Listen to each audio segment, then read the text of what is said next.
Your Excellency, I have the honor to present Mr. Razem Alsiri Alqemzi, Ambassador, Extraordinary and Plenipotentiary of the United Arab Emirates to the Republic of Fiji.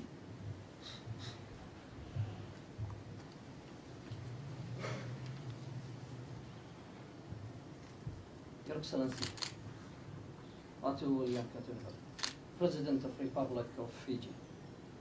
I have the great pleasure to present to Your Excellency my letter of credential as Ambassador of United Arab Emirates to the Republic of Fiji.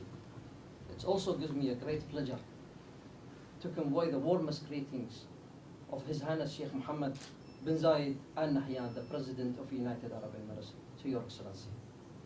I would like to seize this opportunity to convey that His Highness, the President, desire that my mission be focused in developing the bilateral relationship between the United Arab Emirates and the Republic of Fiji.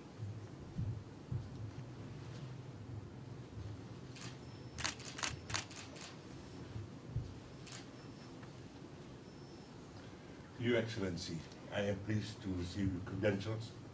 I welcome you most warmly to the Republic of Fiji and wish you a happy and successful mission. Please convey to the President, the government, and the people of the United Arab Emirates our warmest wishes for their continued well-being, peace and prosperity. Thank you, Excellency. Thank you. Thank you, Excellency. Your Excellencies, on my count, 1, 2, 3. 1, 2, 3. Thank you. Please take a seat. Thank you, sir. From the Nadi airport, not even from. This is the gate, the bridge that we created for the people to enter Abu Dhabi. Abu Dhabi, it was an island. That was a career of pottery Yes, from clay. yes. That represents who we are and what do we do, because in the olden days it's a water vessel. Yes, Your Excellency. Thank you very much. Yes, we do. Thank you.